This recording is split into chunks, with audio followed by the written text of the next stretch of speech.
Hey আসসালামু আলাইকুম guys, welcome back to another review video. And আজকে আমরা চলে আসলাম আরও একটা নতুন প্রোডাক্ট নিয়ে তোমাদের সামনে। তো এবার আমি যে প্রোডাক্টটি নিয়ে এসেছি এটা হলো একটা গেমিং ইঁদুর, মানে গেমিং মাউস। তো এই মাউসটার স্পেসিফিকেশান অ্যান্ড এই মাউসটা আমি কত টাকাতে কিনেছি সব কিছু এই ভিডিওতে আমি কভার করবো। অ্যান্ড তোমরা আমি শিওর এই মাউসটার প্রাইস বা মাউসটা কত টাকাতে কিনেছি এটা শুনলে সবাই ভাই অবাক হয়ে যাবে। তো এক কথায় গরিবের গেমিং মাউস এটাকে তোমরা বলতে পারো। তো যাক, বেশি কথা না বলে আমরা চলে যাই এটার রিভিউয়ে। তো এটার ফার্স্ট অফ অল এটার মানে যে বিল্ড ম্যাটেরিয়াল দেওয়া হয়েছে অনেক ভালোই। আর এটা ভাই একদম হালকা, যার কারণে এটাতে তোমরা ব্যবহার করে মানে শান্তি, তো মানে অস্থির মজা পাবো ভাই এটা ব্যবহার করে। আমি প্রায় 6 মাসের মতো এটা না 5-6 মাসের মতো ব্যবহার করছি।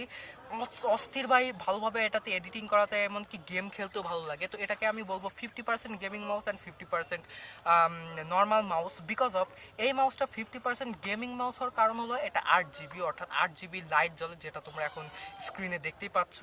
আর এটা 50% নর্মাল মাউস বলার কারণ হলো গেমিং মাউসে সচরাচর এখানে বা আরও বিভিন্ন জায়গায় এখানে কি থাকে, মানে এখানে যেরকম তিনটা এই যে বাটন 1, 2 এবং এই স্ক্রল বাটন তিনটা, বাট অন্যান্য মাউসে এরকম 8টা-10টা, বিভিন্ন গেমিং মাউসে 8টা-10টা কি এই যে বাটন থাকে, বাট এটাতে এই তিনটাই বাটন।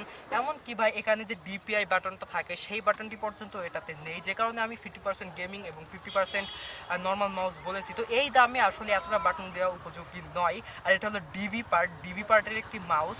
তো এই মাউসটা ভাই এটা হলো অপটিক্যাল মাউস, আর এটা 5 ভোল্ট অ্যান্ড 100 অ্যাম্পিয়ারের মাউস। এটাতে এখানে তো সেন্সর আছে তোমরা দেখতেই পাচ্ছ। অ্যান্ড এটা ভাই যে লুকটা যেটা সেটা টোটালি ভাই একটা গেমিং লুক আছে। আর এটা লেখা আছে এখানে with FCC standards for home or office use, made in China. এটাও চায়নার প্রোডাক্ট, আসলে বেশিরভাগ প্রোডাক্টই আমরা পেয়ে যাই চায়না। অ্যান্ড এটা ওয়্যার উইথ ওয়্যার তোমরা দেখতে পাচ্ছ। এখানে USB পোর্টার যে তারটা দেওয়া হয়েছে তারটাও মানে বড় আছে, অনেক লম্বা আছে, তোমরা তো দেখতে পাচ্ছ। তারটাও শক্ত আছে, মানে মানে সহজে নষ্ট হবে না, তোমরা যেটা ইয়ে করতে পারতেছো। আর এটা সবচেয়ে মজার বিষয় হলো এটা চালায় অস্থির মজা পাওয়া যায়। অ্যান্ড এখন আমি বলবো এটা আমি কয় টাকা দিয়ে কিনেছি। তো এটা আমি ভাই সত্যি কথা বলতে কি 120 টাকা পড়েছে এটার দাম। তো তোমরা শুনে মেবি বলতেছো মিথ্যা কথা বলতেছি। না ভাই, আমি সত্যি কথা বলতেছি, মাত্র 120 টাকা। বাট এখানে কিছু কথা আছে, সেটা হলো এটা আমি নিয়েছিলাম জারাজ থেকে।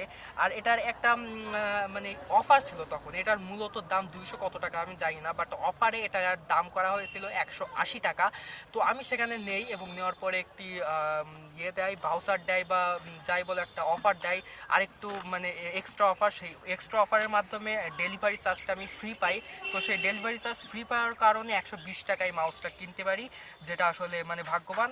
এখন আর এটা পাবা না তারা, যে তোমরা শত ঘুরেও মেবি যাদের ভাগ্য ভালো হঠাৎ পেয়ে যেতে পারো, বাট সচরাচর এটা পাবা না।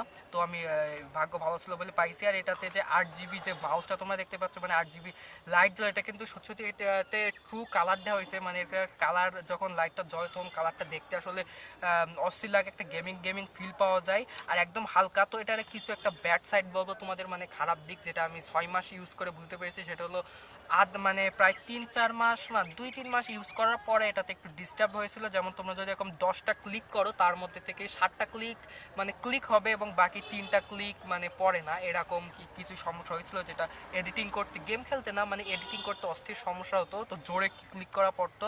বাট এখন আর সেটা নেই, আমি জানি না, কোনো ঠিক করিনি, কিছু করিনি, হঠাৎ করে এটা ঠিক হয়ে গেছে। তো তার মাঝে একদিন এটা খুলে পরিষ্কার করছিলাম, আমার মনে হয় ভিতরে ময়লা যাওয়ার কারণে হয়েছে বা কী কারণে আমি জানি না, বাট আমার যতটুকু মনে হয় ভিতরে ময়লা যাওয়ার কারণে এটা হয়েছে। বাট এটার বিল্ড কোয়ালিটি এবং সব কিছু মিলে 100 টাকার মানে 120 টাকার মধ্যে সেরা মাউস। এবং এটা যে 220 টাকার দাম, সেই হিসাবে যদি বিবেচনা করো তাহলে আমি এটাতে 10-এর ভিতর 7 দেবো। আর যদি তোমরা বলো 120 টাকার মধ্যে, তাহলে আমি এটাকে ডাইরেক্ট 10-এর ভিতরে 9 ইজিলি দেবো। তো এটাতে একটাই সমস্যা হয়েছিল, ওই যে ক্লিক সবসময় মানে একটু সমস্যা হয়তো ক্লিক করতে, তো অটোমেটিকই সেটা ঠিক হয়ে গেছে, তার জন্য আমাকে কিছু করতে হয়নি। আর তো এই সম্পর্কে বলার কিছু নেই। তো আজকের এই ভিডিওটা এই পর্যন্ত। ভিডিওটি যদি ভালো লাগে অবশ্যই ভিডিওটি লাইক দিবে। এরকম পরবর্তী ভিডিও যদি আরও দেখতে চাও অবশ্যই চ্যানেলটিকে সাবস্ক্রাইব করে বেল নোটিফিকেশনটি অল করে দেবে। আর কমেন্ট করে জানাও ভিডিওটি কেমন লেগেছে। তো আজকের মতো এই পর্যন্ত শেষ করেছি, সেই পর্যন্ত টেক কেয়ার, বাই বাই।